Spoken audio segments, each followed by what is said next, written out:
Hello students, तो चलिए आज हम लोग न्यू चैप्टर पढ़ने वाले हैं। आप और हम क्या पढ़ेंगे? न्यू चैप्टर स्टार्ट करेंगे।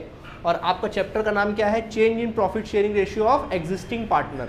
मतलब एग्जिस्टिंग पार्टनर का प्रॉफिट शेयरिंग रेशियो चेंज करना है।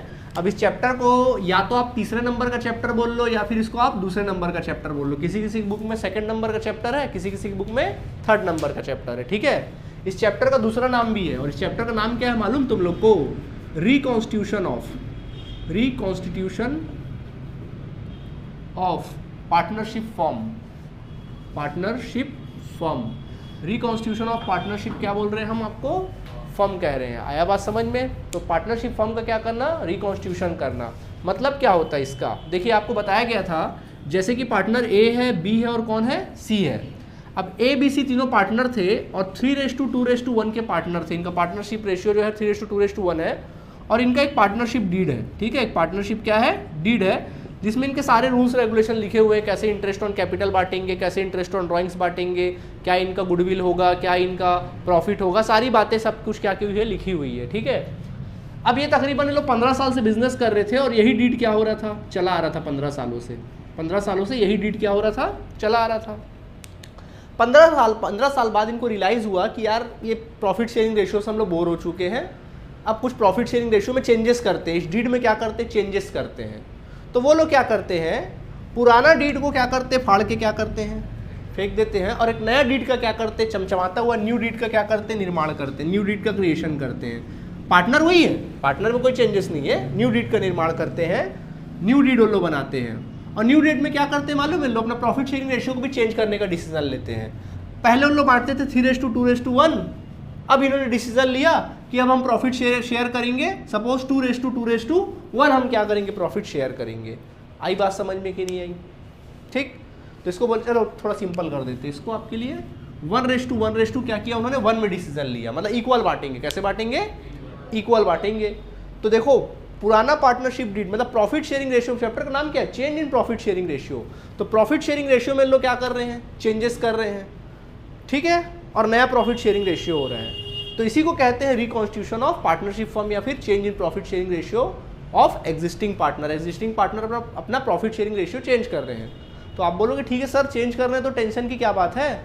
अब उसमें हमारा क्या लेना देना? चेंज कर दो, अब उसको पढ़ाने की क्या जरूरत है?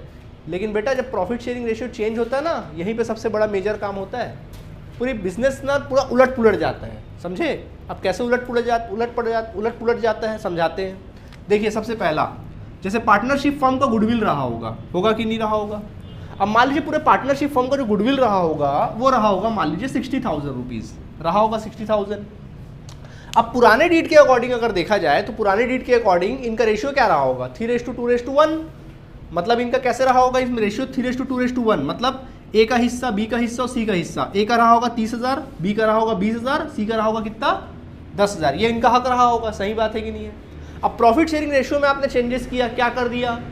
इक्वल कर दिया, 1:1:1। तो न्यू डीड के अकॉर्डिंग अब गुडविल कैसा रहेगा इन लोग का? 10,000 ए का हिस्सा, 10,000 बी का हिस्सा, सॉरी 20,000, 60,000 है ना। 20,000 ए का हिस्सा, 20,000 बी का हिस्सा, सी का हिस्सा कितना? 20,000। मतलब जो उनका हक है वो क्या हो जाएगा? बदल जाएगा। सही बात है कि नहीं है? ठीक है, ठीक इसी प्रकार उनका एक जनरल रेशियो रहा होगा। भाई इतने साल से बिजनेस कर रहे तो उनका क्या रहा होगा? जनरल रेशियो रहा होगा। सॉरी जनरल रेशियो बोल रहा हूँ, जनरल रिजर्व रहा होगा। जनरल रिजर्व क्या होता है? मतलब पार्टनर लोग क्या करते हैं जब प्रॉफिट कमाते हैं ना, जनरल रिजर्व का मतलब क्या होता है? मतलब कुछ पैसे को रिजर्व करके रखना।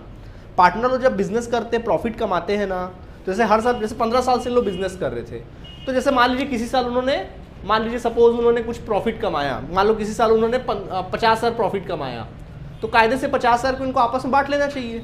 लेकिन लोग क्या करते हैं? 50 में से 10,000 इस रिजर्व में डाल देते हैं। 50 में से 10,000 क्या कर दिए? रिजर्व में डाल दिए। बाकी 40,000 को आपस में क्या कर लिए? बांट लिए, अपने घर ले गए। बाकी 10,000 बिजनेस में ही पड़ा हुआ है। ऐसे ही हर साल कुछ कुछ पैसा प्रॉफिट का, कुछ कुछ पैसा इसमें डालते रहे होंगे। तो मान लीजिए ऐसा करते करते इसमें तकरीबन 60,000 रुपये जमा हो गया। सपोज कितना जमा हो गया? 60,000 रुपये जमा है। अब प्रॉफिट शेयरिंग रेशियो चेंज हो रहा है भैया। अब इस 60,000 में भी कैसा हक है? 30,000, 20,000 और 10,000 है कि नहीं है? लेकिन जब प्रॉफिट शेयरिंग रेशियो चेंज किए तो हिस्सा क्या हो गया? इक्वल हो गया। 20,000 क्या हो गया? 20,000। तो इससे क्या हो रहा है? किसी पार्टनर को नुकसान हो रहा है तो किसी पार्टनर को फायदा हो रहा है। देखो ना, पहले ए का हिस्सा अगर मैं इसको गुडविल बोलूँ या प्रॉफिट बोलूँ, जो भी बोलूँ, चलो हम प्रॉफिट ही मान के चलते हैं, जनरल रिजर्व ही मान के चलते हैं। मान लीजिए जनरल रिजर्व में 60,000 रुपये पड़ा हुआ था, तो ए का उसमें हक था 30,000 का, बी का हक था 20,000 का, सी का हक था 10,000। लेकिन नया चेंजिंग रेशियो क्या हुआ, चेंज हुआ, तो नया चेंजिंग होने की वजह से अब उनका हिस्सा क्या हो गया, 20-20-20। तो वो देखो ए को 10,000 का नुकसान हो रहा है, जबकि सी को क्या हो रहा है, 10,000 का फायदा, जबकि बी को कुछ नहीं हो रहा है। तो प्रॉफिट शेयरिंग रेशियो होने से क्या होता है, पार्टनरशिप में जो प्रॉफिट्स होते हैं, जनरल रिजर्व होता है, एसेट्स पे, लाइबिलिटीज़ पे जो भी आपका हक होता है, गुडविल पे जो आपका हिस्सा होता है, वो पूरा हिस्सा क्या हो जाता है, बदल जाता है। उसी को हमको पूरा फिर क्या करना पड़ता है, एडजस्ट करना पड़ता है। उसी के लिए इस चैप्टर को हम लोग क्या करते हैं, पढ़ते हैं, change in profit sharing ratio. किसी पार्टनर को फायदा होता है तो किसी पार्टनर को क्या होता है, नुकसान होता है। ज़्यादा बात नहीं करेंगे, तो ख्याल मैंने बिल्कुल सिंपल सी बात की, थोड़ा सा एक सिस्टम बताया आप लोगों को ताकि आप लोगों को समझ में आ जाए, कॉन्सेप्ट बताया। बाकी हम धीरे धीरे आगे बढ़ते जाएंगे, सारी बातें क्या हो जाएंगी, क्लियर होते जाएगी। आया बात समझ में कि नहीं आया, कोई दिक्कत फिलहाल यहाँ तक आप लोगों को, ठीक है, ओके। तो चलिए यहाँ तक तो समझ में आ गया होगा आप लोगों को, ठीक है। तो हम लोग मेन चीज़ें पढ़ने वाले हैं, जो मैं आपको पढ़ाने वाला हूँ। क्या पढ़ाने वाला हूँ अभी तुम लोगों को मैं, change in profit sharing ratio का सबसे पहला स्टेप जो होता है वो क्या होता है मालूम तुम लोगों को। सबसे पहला स्टेप होता है, हम लोग को ये देखना पड़ता है, मैंने बताया कि प्रॉफिट शेयरिंग रेशियो में चेंज होगा तो कोई पार्टनर को फायदा होगा, कोई पार्टनर को नुकसान होगा।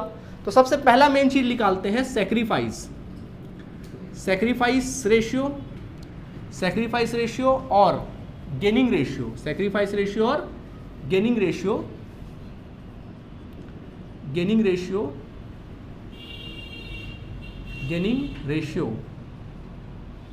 Ratio of partners. पार्टनर लोग का हमको क्या निकालना पड़ता है, सैक्रिफाइस रेशियो निकालना पड़ता है, दूसरा क्या निकालना पड़ता है, गेनिंग रेशियो हमको क्या करना पड़ता है, निकालना पड़ता है। तो वो हमको सॉल्व करना पड़ेगा। तो कैसे निकालेंगे, तो देखो जनरली क्या होता है, सैक्रिफाइस रेशियो का फॉर्मूला क्या होता है, सैक्रिफाइस रेशियो का फॉर्मूला क्या होगा, सैक्रिफाइस रेशियो का फॉर्मूला होता है, सैक्रिफाइस करना मतलब त्याग देना, सैक्रिफाइस करना मतलब क्या होता है, त्याग देना, ठीक है। तो सैक्रिफाइस अगर आप करोगे तो त्याग दोगे, आप उस चीज़ को क्या करोगे, त्याग दोगे।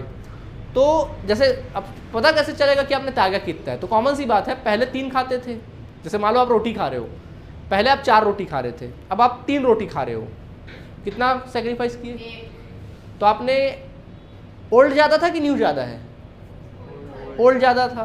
तो सैक्रिफाइस रेशियो निकालना है तो हमेशा बड़े से छोटा घटाते हैं, तो फॉर्मूला होगा old ratio, old profit sharing ratio minus new profit sharing ratio, old profit sharing ratio minus क्या करेंगे, न्यू प्रॉफिट शेयरिंग रेशियो करेंगे। आई बात समझ में कि नहीं आई।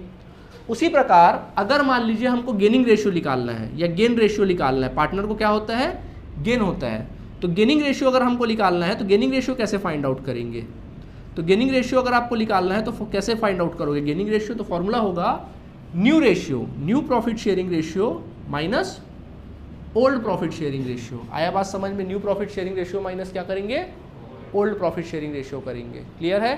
तो इससे क्या निकल आएगा, गेनिंग रेशियो निकल आएगा, क्योंकि गेनिंग में क्या होता है, ज़्यादा खा रहे हो, पहले 3 खाते थे अब आप 5 खा रहे हो, तो न्यू ज़्यादा है, ओल्ड क्या है, कम है।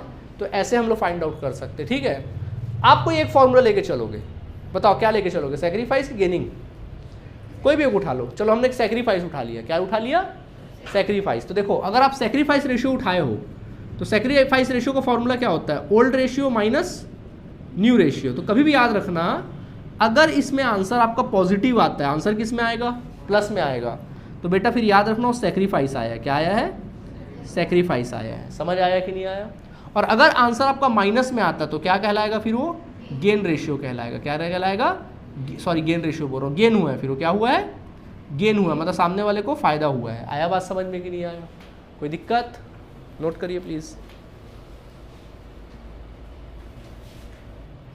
तो देखिए मैं कुछ एग्जांपल्स आप लोगों को समझाता हूँ, ठीक है। देखिए मान लीजिए, सपोज मान लीजिए कि ए, बी और सी तीनों पार्टनर थे और इनका जो ओल्ड रेशियो था, वो ओल्ड प्रॉफिट शेयरिंग रेशियो जो था वो 3:2:1 था। अब इन्होंने डिसाइड किया कि जो न्यू प्रॉफिट शेयरिंग रेशियो होगा वो रहेगा इनका 1:1 क्या रहेगा, 1 रहेगा। तो हम लोग को फाइंड आउट करना है, इसमें हम लोग को फाइंड आउट करना है sacrifice ratio, sacrifice ratio find out करना है, और एंड गेन रेशियो क्या निकालना है हम लोग को, गेनिंग रेशियो हम लोग को क्या करना है, फाइंड आउट करना है, ठीक है। क्या फाइंड आउट करना है, गेनिंग रेशियो हम लोग को फाइंड आउट करना है, ठीक है, ये हम लोग को फाइंड आउट करना है। तो फाइंड आउट करें, तो मैंने बोला था एक फॉर्मूला लेके चलना, बोलो क्या लेके चलोगे, बोले थे आप लोगों ने, सर हम सेक्रीफाइस लेके चलेंगे। तो सेक्रीफाइस का फॉर्मूला लिखना, सबका ध्यान बोर्ड की तरफ लिखना, सेक्रीफाइस रेशियो,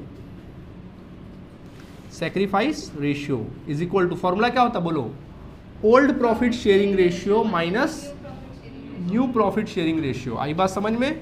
तो बोलो पहले ए का निकालो, चलो ए का पहले निकालो, इधर देखो, ए का देखो, इधर देखो, ए का ओल्ड रेशियो कितना था, 3/6 था, और न्यू रेशियो कितना है, 1/3। समझ आया कि नहीं आया? आ गया? ओल्ड माइनस न्यू कर रहे हैं ना भैया, ओल्ड था 3/6, ओल्ड था कितना 3/6 और न्यू कितना है 1/3। चलो अभी कैसे सॉल्व करते हैं इसको, एलसीएम निकालते हैं। देखो अगर आप एलसीएम निकालोगे तो एलसीएम निकालने का तरीका पता है ना, एलसीएम निकालो, या फिर मैं ट्रिक बता रहा हूँ एलसीएम निकालने का, ठीक है। देखो इसमें सबसे छोटा डिजिट क्या है, 3 है, क्या 3 के टेबल में 6 आता है? हाँ सर आता है, तो आंसर आ जाएगा 6।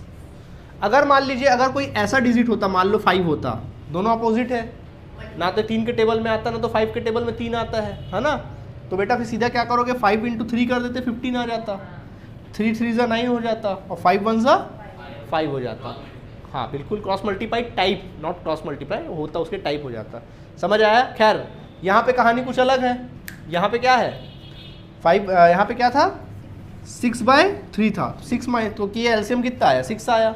अब आप क्या करोगे, 6 का डिवाइड करोगे नीचे वाले के साथ, डिनोमिनेटर के साथ, कितना 6 को 6 से डिवाइड करोगे, आंसर क्या आएगा 1, और 1 का मल्टीप्लाई करोगे ऊपर वाले के साथ, कितना आएगा 3, ठीक है, 3 1 ज़ा 3 माइनस, फिर 6 का डिवाइड करोगे 3 के साथ, 6 का डिवाइड करना 3 के साथ, कितना आया 2, और 2 का मल्टीप्लाई करो ऊपर वाले के साथ, कितना 2, तो कितना आ गया 2, तो आंसर क्या आया 1/6। आंसर प्लस में आया कि माइनस में आया, प्लस में आया, तो कहलाएगा सेक्रीफाइस। क्या कहलाएगा, सेक्रीफाइस। समझ आया कि नहीं आया? इसका मतलब है कि ए नाम का बंदा सेक्रीफाइस कर रहा है, समझ में आया?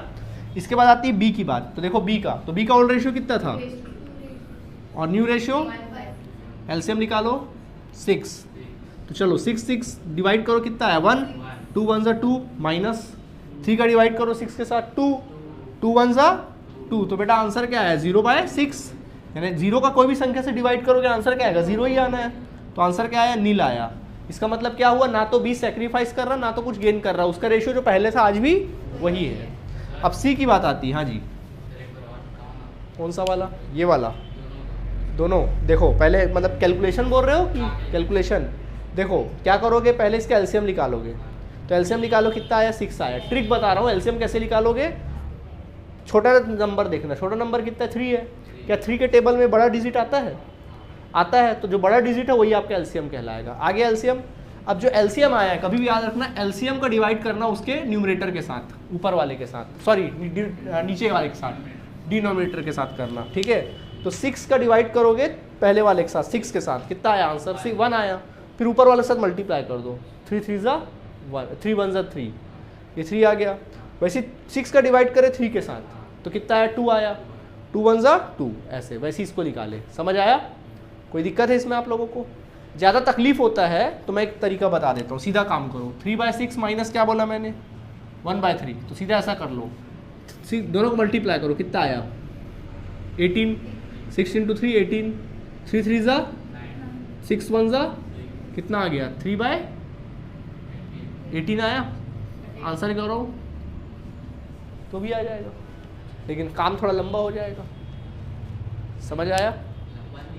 दोनों ठीक है, आपकी मर्जी, बट मैं आपको सजेस्ट करूंगा आप ऐसे ही बनाओ, ज़्यादा बेहतर है, क्योंकि बड़े बड़े जब क्वेश्चन बनाओगे तो दिक्कत नहीं होगा। हालांकि ये भी ठीक है अपनी जगह, अगर बनता तो वैसा कर लो, ठीक है। चलिए आगे देखें, इसके बाद इसका क्या था बोलो, ओल्ड रेशियो 1/6, न्यू रेशियो कितना 1/3। चलो बताओ एलसीएम कितना आएगा 6, और 6 डिवाइड करे 1 आया, 1 1 ज़ा 1, 3 का डिवाइड करे कितना आया 2 आया, 2 1 ज़ा 2 माइनस 1/6 आया, आंसर माइनस में आया, क्या कहलाएगा ये गेन कहलाएगा। क्या कहलाएगा गेन। इससे पता चल रहा है कि ए जो है वो गेन सेक्रीफाइस कर रहा है, बी जो है वो क्या कर रहा है गेन कर रहा है। आया बात समझ में कि नहीं आया? कोई दिक्कत? प्लीज़ नोट करिए। चलिए और एक क्वेश्चन बताते हैं हम आपको। मान लीजिए XYZ तीनों पार्टनर है और इनका जो ओल्ड प्रॉफिट शेयरिंग रेशियो है मान लीजिए जो ओल्ड प्रॉफिट शेयरिंग रेशियो है वो रहा इन लोग का 3:2:1 था, ठीक है। अब इन्होंने डिसाइड किया कि इनका जो न्यू प्रॉफिट शेयरिंग रेशियो रहेगा वो रहेगा 2:2 क्या रहेगा 1 रहेगा। तो आपको प्रॉफिट शेयरिंग रेशियो फाइंड मतलब गेनिंग रेशियो वगैरह वगैरह फाइंड आउट करना है। तो बोलो सेक्रीफाइस रेशियो का फॉर्मूला क्या होता है? Sacrifice ratio is equal to क्या होता है formula? Old profit sharing ratio minus new profit sharing ratio होता है। तो बोलो ओल्ड का फॉर्मूला क्या है? ओल्ड रेशियो कितना पहले इसका निकालो एक्स का। ओल्ड कितना था बोलो? 3/6 और न्यू कितना है इसका? 2/5। तो देखो क्या 5 के टेबल में 6 आता है? नहीं। तो क्या करोगे? 5 × 6 30, 5 × 3 15 और 6 × 2 12। आंसर क्या आया? 3/30। ये आंसर आ गया 3/। अभी कैंसिल नहीं करना आपको, कैंसिल लास्ट में करना, अभी ऐसे छोड़ दो। समझ में आ गया कितना आ गया? 3/30 आ गया। क्लियर है आप सभी को कि नहीं है? इसी प्रकार y का देखो, बताओ y का ओल्ड रेशियो कितना था? 2/6। न्यू रेशियो कितना है? 2/5। सॉल्व करिए कितना आएगा? 30। 5 2 10 और 6 2 12। कितना आया? 12। कितना आ गया बोलो? -2/30। -2/30 समझ में आया? और वैसे ही z का निकालोगे तो z का देखो कितना निकाला? 1/6 और 1/6 है ना, सॉरी 1/5। तो आ जाएगा कितना? 30। 5 1 5, 6 1 6। क्या आया? -1/30। आया बात समझ में कि नहीं आया? मैंने कैंसिल करने क्यों मना किया तुम लोगों को? इसलिए क्योंकि हमेशा याद रखना डिनोमिनेटर इक्वल होना चाहिए। कैंसिल आपको लास्ट में करना। अगर मान लो इक्वालिटी से कैंसिल होता तो आप करते, नहीं होता तो फिर नहीं करना है। कहाँ हो पा रहा है? इक्वालिटी से हो रहा है क्या कैंसिल? सब में हो रहा है क्या कैंसिल? इक्वली नहीं हो रहा है। अब इसको करोगे तो 1/10 आएगा, इसको करोगे तो 1/15 आ जाएगा, है ना, तो गलत हो जाएगा। तो सबका डिनोमिनेटर सेम होना चाहिए। तो सेम है तो बात खत्म। तो देखिए ये आ गया सेक्रीफाइस, इसका आया सेक्रीफाइस, इसका क्या आया? गेन, और इसका क्या आ गया? गेन। नहीं आया समझ में? इन दोनों ने फायदा हुआ, इनको क्या हुआ? नुकसान हुआ। हाँ जी हाँ नहीं आता ना, हमेशा आएगा। आप ऐसा करना आएगा हमेशा। यार अगर नहीं आता तो करते आप इक्वल। अब जैसे मान लीजिए यहाँ पे ऐसा आता है, सपोज ऐसा आता है यहाँ पे, जैसे आता 3/30 आ जाता और यहाँ पर आ जाता मान लीजिए एक तो 3/30 आता, 9/30 आ जाता और सपोज यहाँ पर आ जाता 12/30 आ जाता, ऐसा आ जाता मान लीजिए। ठीक है, तो देखिए क्या ये कैंसिल करना मुमकिन है? हाँ सर है। ठीक है, देखो 3 1 3, 3 3 9 और 3 4 12। तो ये आ जाता कितना आ जाता? 10। कितना आ जाता? 10 ऐसे। हाँ तो क्या सेम नहीं रहता? सेम रहना ही चाहिए, सेम रहना ही चाहिए, आपको सेम रखना ही है। समझ आया? कैंसिल तभी करना जब इक्वालिटी से कैंसिल हो रहा हो, मतलब ये मतलब डिनोमीटर सेम होते हुए कैंसिल हो रहा हो। ऐसा कैंसिल हो रहा हो कि सबका डिनोमीटर सेम आ रहा है, तभी कैंसिल करोगे, अदरवाइज नहीं करोगे। समझ आया कि नहीं आया? तो आज बच्चों हमने क्या सीखा? गेनिंग रेशियो निकालना सीखा और सेक्रीफाइस रेशियो निकालना सीखा। आपके बुक में तकरीबन 6-7 क्वेश्चंस होंगे इससे रिलेटेड, गेनिंग और सेक्रीफाइस। ओल्ड रेशियो दिया होगा, न्यू रेशियो दिया होगा, इसको क्या करके आएंगे? बना के आएंगे। ओके, अगली मुलाकात में नया चीज़ सीखेंगे। ठीक है, थैंक यू बच्चों।